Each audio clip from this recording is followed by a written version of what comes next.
They know where to be with him. Bjergsen is sitting hiding in someone near the Oh, Baron. this is They're not going to do it worth- again. Exactly the same. Let's find out. This is a 5-on-3. Meteos is going to find the slingshot. Slows Meteos, slows Froggen down. Froggen double lift and kills him. 1-for-1. And EU, they are in trouble. The heat of the moment, you get the double damage from Q. And they get the bounty. Down. And they get the bounty. Through global bounty for the team. Go Extra with goal. the silver lining here. If you're a team up. Got the Rylai's build for Darius as well.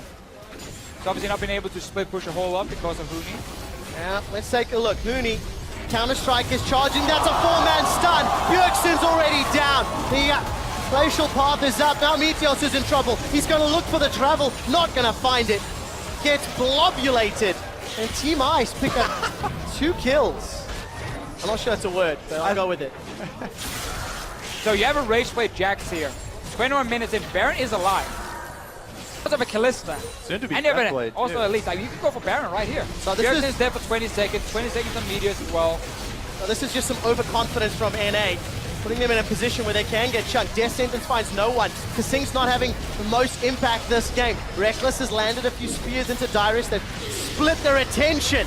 There goes the Tempted Fate to reset the spears from Kalista. They're going to focus it down. Baron secured by Amazing as Froggen is playing distraction duty. And all of a sudden, Europe closed the goal gap. Yeah, right now, Fire are just trying to delay them to get more damage on the bottom turret because there's a huge wave from Team Fire taking it out a bit. Huni does get off the Baron, his powered recall to go clean up a lot of that money. It is at half, though. So about these team comps, guys. There we see it. Now we see it. No, that was a play call, right? That's true. That was North America trying to shove up with double if dead, 4-man, and then Huni goes in with the flash 4-man stun. Bjergsen's down. That's both carries for Team Fire already dead, so there's no chance. It's every man for himself, and they try and run for the hills. Team coordination in the comp. Okay. Well played from Europe to serve it, get the Baron. Super strong. Bjergsen can one-shot someone. Froggen can one-shot someone as well. One-shot each other. Everybody can one-shot everybody. One guy gets caught out and suddenly he's dead. So many shots, eh? Look at Huni, split pushing down the bottom lane. He's got teleport up, and it's a little challenging as NA's wave clear. It's not in that gonna bottom lane. have to be a one-shot on Huni because with Gunblade plus Rageblade, he has so much sustain. If you let him auto-attack, Sorry to interrupt you. All of a sudden, Froggen's the one that's caught down. Abu! Is looking for the stun. The Cosmic Binding finds no one. Friend will not be enough to secure a kill, but Huni found Dyrus. He's hammering away on the next. The inhibitor has secured it. Kasing finally finds a hook as Reckless. Is looking to kill Bjergsen. An auto attack from Kasing secures it. The Nexus turret is focused. Kasing goes on a journey, and it's not magical enough to find a kill. But is looking to kill Bjergsen. An auto attack from Kasing secures it. The Nexus turret is Kasing goes on a journey, and it's not magical enough to find a kill.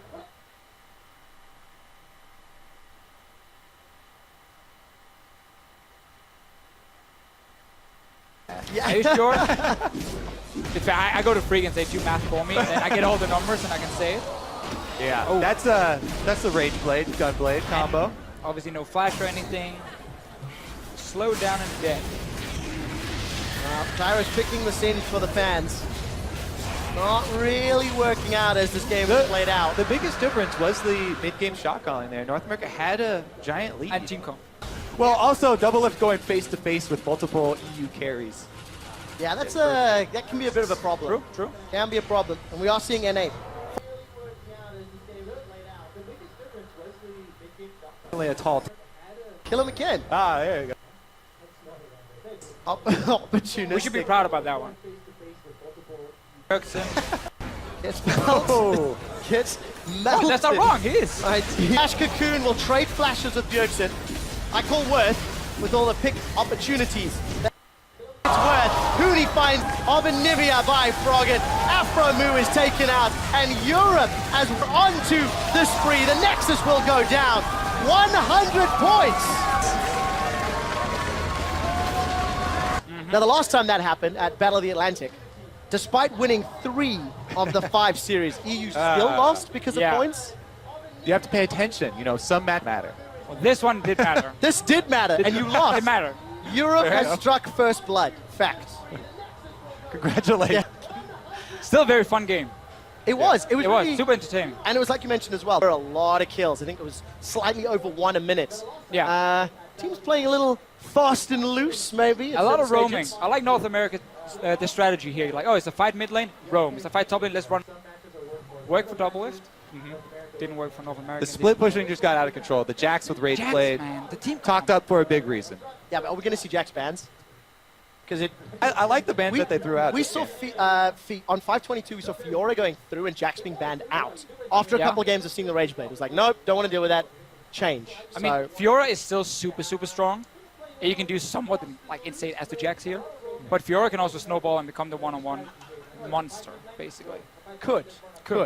I mean, Jax could also snowball. He could also just die and do nothing. All right, so we got a few points on the board. Next match will, of course, be Fire and the fact that they have been practicing for this event. I mean, NA, they didn't practice that much. It is ranked 5, you know, so I wouldn't rate it that highly, you know, their practice. But I think EU has a bit of talent. We've been exporting pretty much, but we still have some left. So I'm pretty happy with the outcome. Now, you're being too nice to Team Fire right now. Now, a lot of players that are champions, others are saying, I don't know win. On which side of the fence are you up there in picks and bans?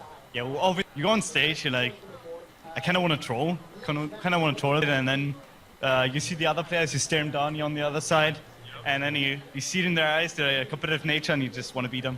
What's that like? Because you guys, I mean, we've done in the round a couple times now, but here in this arena, extraordinarily close with each other. Are you sharing looks in the middle of the game and using some like intimidation tactics? Obviously, I told Darius before the game that I was going to gank him, and I'm actually going to stare him down while ganking him.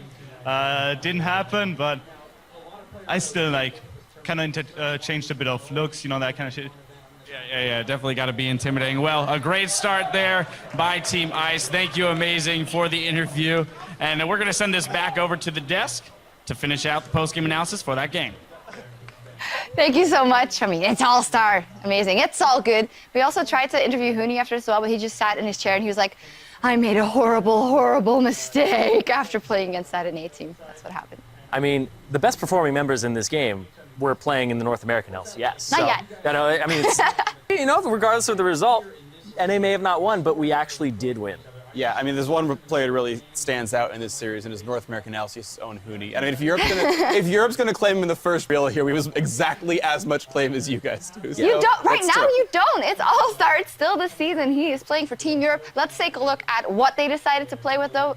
Let's take a look at the team comps. Beforehand, Fischer was very adamant. It's actually the replay. Yeah, well, we're let's actually talk going about that straight instead. into the Cloud Fiesta here in mid lane. Aframo did not want to lane with double lift, so that way he was constantly roaming, and it worked at the start. Some really good engage here, but Frogger managed to just buy enough time, and then eventually people joined in. Amazing. I actually like some of these plays here, dodges a couple things, but then the greed happens. Casino will come in with like a blind hook later on. Very long play overall, but I kind of like the chaos, the accelerated game.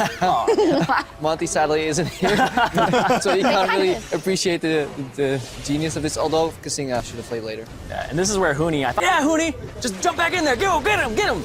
And, oh. Yeah, unlucky. Never lucky. Unlucky. One thing I'm actually realizing now as we get into this game is, like, I feel like Meteos on this champion should be in every single fight, because when ice meets fire, all you get is a bunch of water. So, you know, Zach going to be kind of global, I think, in this tournament. Or Steam, depending on Yeah, depending how much fire comes in. But to be win more than one game. Well, instrumental after that replay, as we see the team comp here as well, is we talked about the. And then eventually people join in. Amazing. I actually like some of these plays here, dodges a couple things, but then the greed happens. Casino will come in with like a blind hook later on. Very long play overall.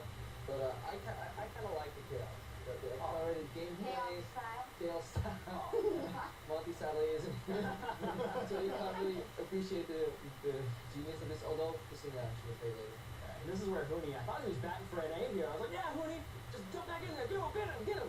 And, oh. Yeah, unlucky. Never lucky. Unlucky.